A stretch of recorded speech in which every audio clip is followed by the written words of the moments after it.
नमस्कार, जोहार। मैं अनिल कुमार, आप देख रहे हैं न्यूज़ 100 लाइव टीवी। इस वक्त प्रेस क्लब में हैं और हमारे साथ जुड़े हुए जेएलके नेता सूरज कुमार सिंह और हमेशा से हक अधिकार के लिए आवाज़ उठाते आ रहे हैं और आंदोलन करते आ रहे हैं। जैसे कि आपने देखा कि रेल टेका के लेकर, कुर्मी के लेकर अपना आदिवासी में शामिल होना चाहते हैं, उसी के लेकर आज भी आरक्षण के लेकर जो 27% ओबीसी का है वो 27% करना चाहता है, अभी घटा कर 14 कर दिए, उसी को लेकर तो आज सीधे जुड़ते हैं बातचीत करने को। जोहार हमारे चैनल में। बहुत बहुत धन्यवाद आपका, जो आपने अपने चैनल में मुझे बोलने का अवसर दिया। और तमाम दर्शकों को कहेंगे जो मुझे देखते हैं, इनके चैनल को भी सपोर्ट करिए, समर्थन करिए। मेरे तमाम दर्शक, इनको भी सहयोग करिए और इनके चैनल को सब्सक्राइब करिए और दूसरे लोगों से भी करवाइए। बहुत बहुत धन्यवाद आपका। क्या कहेंगे आप? उसमें रेल टेका का भी आप लोग किए, कुर्मी जाति के लेकर हक अधिकार के लिए आप लोग आंदोलन करते नजर आ रहे हैं। अभी इस बार फिर ओबीसी समाज के लेकर आप लोग, आरक्षण के लेकर आप लोग आवाज उठा रहे हैं। हमने कब किसके लिए नहीं बोला है, हमने शेड्यूल ट्राइब के लिए भी बोला है।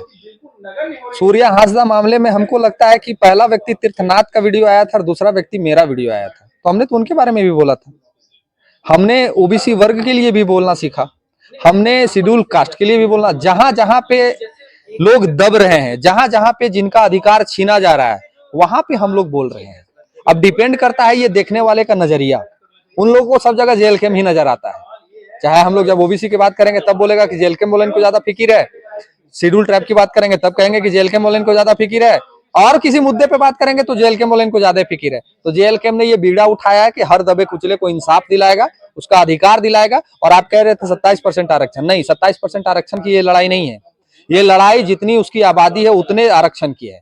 चाहे वो 52% निकल के आए, चाहे 55% निकल के आए, चाहे 5% निकल के आए, ये हमारा जितना आबादी है उतना आरक्षण की लड़ाई है। अभी फिलहाल जब तक जातीय जनगणना की बात केंद्र ने की है कि 26 लास्ट में और 27 फर्स्ट में ये हो जाएगा, ये तब तक के लिए हम लोग कह रहे हैं कि तब तक के लिए हमारा जो 27% है वो हमें 27% दे दे, अन्यथा सरकार भुगतने के लिए तैयार रहे। इसके लेकर कहीं आप लोग ज्ञापन सौंपे या कोई मंत्री वगैरह से आश्वासन मिला या फिर बात की?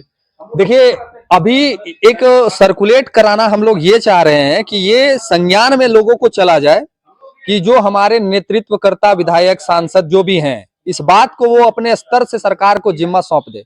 हम अभी नहीं चाहते कि हम हमारे शीर्ष के नेता के रहते हुए हम आगे आ जाएं। ये मीडिया के माध्यम से उनको एक संदेश है कि आप इस मांग को मजबूती के साथ में रह के पास करवा लें, लागू करवा दें, तब तो ठीक है। अन्यथा हम लोग ज्ञापन भी सौंपेंगे और ज्ञापन से अगर बात नहीं बना तो इतिहास में पहली बार लिखा जाएगा कि ओबीसी ने पूरा भारत बंद कर दिया। ये पहली बार होगा कि ओबीसी समाज पूरा भारत बंद कर दिया, ओबीसी समाज एक सुत्ता नहीं हिलने दिया। ओबीसी को बंद करने के लिए ज्यादा मेहनत करने की भी आवश्यकता नहीं है। काहे नहीं आवश्यकता, बता देते हैं। जूता दुकान ओबीसी, चप्पल दुकान ओबीसी, कपड़ा दुकान ओबीसी, राशन दुकान ओबीसी, सब्जी दुकान ओबीसी, टेम्पू चलाएगा ओबीसी, ठेला चलाएगा ओबीसी, गाड़ी चलाएगा ओबीसी। तो हमको बंद करने के लिए बड़का तीर मारने का भी जरूरत नहीं पड़ेगा। एक आह्वान करेंगे कि आज अपना व्यापार को बंद कर दीजिए, और अगर ओबीसी में सच में क्षमता होगा तो व्यापार बंद कर देगा तो भारत बंद हो जाएगा। मानते हैं ना इस बात को कि ओबीसी अपना व्यापार बंद कर दिया तो भारत बंद हो जाएगा, इसको रोड पर भी आने की जरूरत नहीं पड़ेगी। तो सरकार सहूलियत से अभी फिलहाल 27 तक, 14 को 27 कर दे, ये हमारी मांग है। और इस मांग को अगर सांसद विधायक मजबूती से नहीं रख पाते हैं तो सांसद विधायक भी 29 में तैयारी कर लें, अपना अपना जगह देख लें। आगे का रणनीति क्या रहेगा? आगे का रणनीति है कि हम लोग झारखंड के तमाम वो प्रखंडों में पहुंचने, पंचायतों में पहुंचने का काम करेंगे, लोगों को जोड़ने का काम करेंगे और जगाने का प्रयास करेंगे कि कैसे आपके बेटे के अधिकार को किसी और को दे दिया जा रहा है, कैसे आपके बेटे के अधिकार को छीन के किसी और को दे दिया जा रहा है। किसी और को देने का मतलब समझ रहे हैं ना, मेरा आबादी के अनुरूप अगर हमको आरक्षण नहीं है तो मेरा आरक्षण तो किसी को दिया जा रहा है। मेरा आबादी के अनुरूप अगर हमको आरक्षण नहीं है तो मेरा आरक्षण तो किसी को दिया जा रहा है। तो वो लोगों को जो दिया जा रहा है वो कैसे आपको वापस मिलेगा, ये बताने का काम करेंगे। हर गांव में पहुंच के, हर टोला में पहुंच के, हर पंचायत में पहुंच के कि आपको अपने अधिकार के लिए रोड पे आना होगा, आपको अपने अधिकार के लिए सीएमओ ऑफिस आना होगा, राज्यपाल का घेराव करना होगा, चाहे पीएमओ का घेराव करना पड़ेगा। ओबीसी में इतना कुवत है कि चाहेगा तो पीएमओ का भी घेराव कर सकता है। काहे कि ओबीसी ही वो जाति है जो सरकार बनाना भी जानती है, और आज तक खाली बनाना ही जानी है, बिगाड़ना नहीं जानी है, लेकिन आगे बिगाड़ भी देगी। ये पैमाना ये राज्यसभा के सांसद, विधानसभा के विधायक और लोकसभा के सांसद तय कर लें कि उनको बनाने में जितना योगदान ओबीसी का है, बिगाड़ने में भी उतना भागीदारी ओबीसी ही निभाएगा। एक तो ये आरक्षण का बात हो गया, एक देखिए अभी देख रहे हैं गरमाया मुद्दा कि कुर्मी और आदिवासी के लेकर दोनों पर एक विवाद चल रही है कि कुर्मी लोग चाह रहे हैं कि एसटी में शामिल हो और आदिवासी लोग विरोध कर रहे हैं कि हम लोग शामिल नहीं होने देंगे। इस पर आप क्या कहेंगे? जज कौन है, कुर्मी समाज या फिर आदिवासी समाज? अगर सिस्टम ये बना दिया जाए कि कुर्मी समाज आंदोलन कर रहा है तो उसका विरोध करेगा आदिवासी, कल के डेट में ओबीसी आंदोलन करेगा तो विरोध करेगा जनरल और एसटी और एससी। ये भारत संवैधानिक देश है ना जी, यहाँ लोकतंत्र है ना, अधिकार मांगने का सबको अधिकार है। तो ये किसने अधिकार दे दिया कि आप विरोध करिए? वो लोग कह रहे हैं कि जन्म से ही आदिवासी होना चाहिए, ऐसे उन लोग को कहना है आदिवासी लोग को। एक बात समझिए, वो ठीक कह रहे हैं कि जन्म से ही आदिवासी होना चाहिए, और सच में आदिवासी पैदा होता है, बनाया नहीं जाता, ये एकदम फैक्ट बात है। तो कुर्मी समुदाय के बारे में आप कई एक आदिवासी नेता का इंटरव्यू सुन लीजिए, वो लोग तो कह रहे हैं कि ये लोग को शायद 1951 या 52 में आदिवासी से बाहर कर दिया गया। वो लोग तो खुद स्वीकार रहे हैं कि ये पहले एसटी थे फिर बाहर कर दिया गया। हालांकि ये मुद्दा पे हम आज बात करने के लिए नहीं आए हैं, हमारा मुद्दा ओबीसी है और कुर्मी समुदाय जो है वो अभी ओबीसी में है, उनको अभी ओबीसी का आरक्षण मिल रहा है। तो हम उनसे भी कहेंगे कि जब तक आप इस ओबीसी में हैं तब तक इस ओबीसी लड़ाई में आप भी भाग लीजिए। क्या आप लोग अभी आवाज उठाना बंद कर दिए क्या? वो लोग तो अभी आदिवासी लोग हमेशा वो लोग प्रेस कॉन्फ्रेंस कर रहे हैं, आंदोलन कर रहे हैं, अभी 12 तारीख को भी करने वाले मोरहाबादी में और 17 तारीख को भी प्रभात तारा मैदान में वहाँ उलगलान रैली भी करने वाले हैं। देखिए, हम बोले ना कि ओबीसी की बात हम करने आ जाए हैं, और जहां तक शेड्यूल ट्राइब जो विरोध प्रदर्शन कर रहा है कुर्मी समुदाय के प्रति, तो ये कुर्मी समाज के बहुत सारे लीडर हैं, बहुत सारे शीर्ष के नेतृत्वकर्ता उनके समाज में हैं जो इस विषय का जवाब बेहतर तरीके से दे सकते हैं। हम इस विषय में नहीं, व्यक्तिगत क्या कर व्यक्तिगत हम ये कहेंगे कि आदिवासी कुर्मी समुदाय को जो कुछ तत्व लड़ाने का प्रयास कर रहे हैं ये मत करिए, झारखंडियों को तोड़ने का प्रयास मत करिए। ये कोई कुर्मी आदिवासी की लड़ाई नहीं है। अगर सच में कुर्मी आदिवासी की लड़ाई होती तो आज आदिवासी के जो 29 विधायक हैं वो मोर्चा खोल के बैठ गए होते, ओबीसी के जो शीर्ष नेतृत्व करता है वो मोर्चा खोल के बैठ गए होते। आज झारखंड में नेतृत्व करने के लिए 34 गो सीट है ना जी, 5 गो इन लोग का लोकसभा से विधायक सांसद है शेड्यूल ट्राइब से, 29 गो विधायक है, 30 गो था अभी 29 गो हो गया है। तो ये लोग के मुंह से कभी विरोध सुनेगा? हम कह रहे हैं कि विरोध करना कौन, आप मानिए कि विरोध करना ज्यादा प्रभावशाली किसका होगा, विधायक का कि एक आम इंसान का? इसमें तो विरोध करना आम इंसान को ना हो, और जैसे विधायक हो दोनों का ही महत्व है। शेड्यूल ट्राइब से रिजर्व सीट से आप जीत के आए तो आपको शेड्यूल ट्राइब ने वोट किया होगा जी। अगर दूसरा समाज किया भी होगा तो 5-10%, 90% तो शेड्यूल ट्राइब होगा। तो जिस शेड्यूल ट्राइब ने आपको जिता के सांसद में और विधानसभा में भेजा, जब उसके बारे में आप नहीं बोलिएगा तो 5% के बारे में बोलिएगा। कुबत है इन लोगों को, है कुबत इन लोगों को। जो अपना माटी में, जिस माटी में जन्मा, जिस समाज में जन्मा, उस समाज के लिए नहीं बोल रहा है तो 5% वाले के लिए बोलेगा?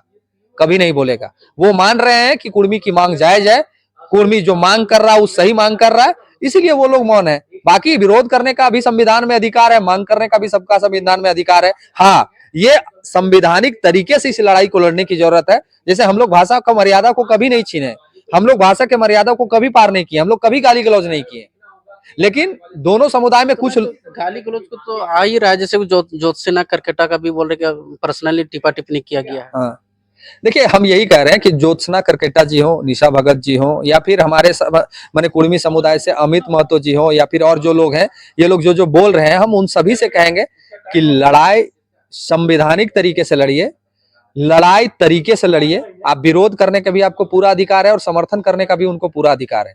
तो हम कह रहे हैं उनका मांग भी जायज है और आपका भी आंदोलन करना जायज है, हम दोनों चीज को जायज मानते हैं। लेकिन लड़ाई को गाली गलौज में परिवर्तन मत करिए, किसी को टिप्पा टिप्पणी में परिवर्तन मत करिए। कटाक्ष करिए ना, हम लोग जैसे करते हैं कटाक्ष करिए।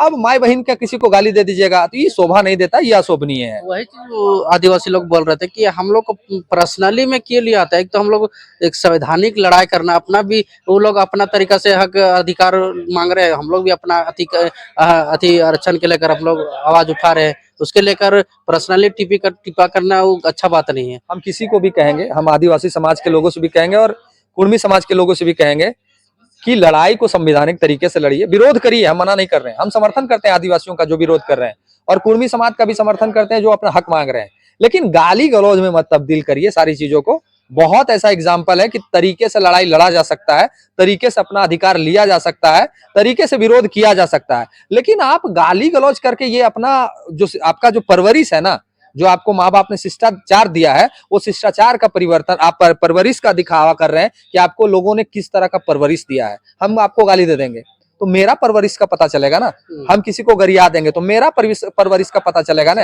आप गाली दे रहे हैं तो मेरा शरीर में तो नहीं लग रहा है, लेकिन आपका परवरिश पता चल जा रहा है कि आपको किस तरह का शिक्षा दिया गया। हम तो अपने दुश्मनों को भी प्रणाम करते हैं, हमको जो दुश्मन भी फोन करता है हम उनको भी प्रणाम करते हैं, वो अलग चीज है, वो लड़ाई अलग चीज है। लेकिन गाली गलौज हम कहेंगे कि दोनों समुदाय आपस में गाली आज गलौज के प्रेस कॉन्फ्रेंस में क्या मैसेज देंगे? मेरे हर एक ओबीसी समाज के, वो हर एक जो इस समाज में जन्मे हैं नौजुवक, हमारे बुजुर्ग का समय खत्म हो गया है। हमारे नौजवान जो आज के डेट में जिनका नौकरी नहीं हो रहा है, जो पीड़ित हैं, जो परेशान है, और खास करके झारखंड के वो 7 जिला जहां पे ओबीसी को शून्य कर दिया गया है, वो तमाम 7 जिला के लोगों से आह्वान होगा कि ये सबसे मजबूत लड़ाई आपकी है। आपको शून्य कर दिया गया है ये कह के कि आपकी आबादी वहां नहीं है, तो आपको वो 7 जिले के तमाम लोगों को निकल के सामने आना होगा कि हम इतनी आबादी में यहाँ हैं और झारखंड के 24 जिला में हम लोग आने जा रहे हैं। आपके समर्थन की जरूरत है, आपके मंच की जरूरत है, और 5 लाख का जो हमने बीड़ा उठाया है, उस 5 लाख को आने वाले 1 महीनों में इसी मोराबादी मैदान में हम लोग लाने का काम करेंगे, जिसमें आपके समर्थन की, आपके सहयोग की आवश्यकता है। बहुत बहुत धन्यवाद।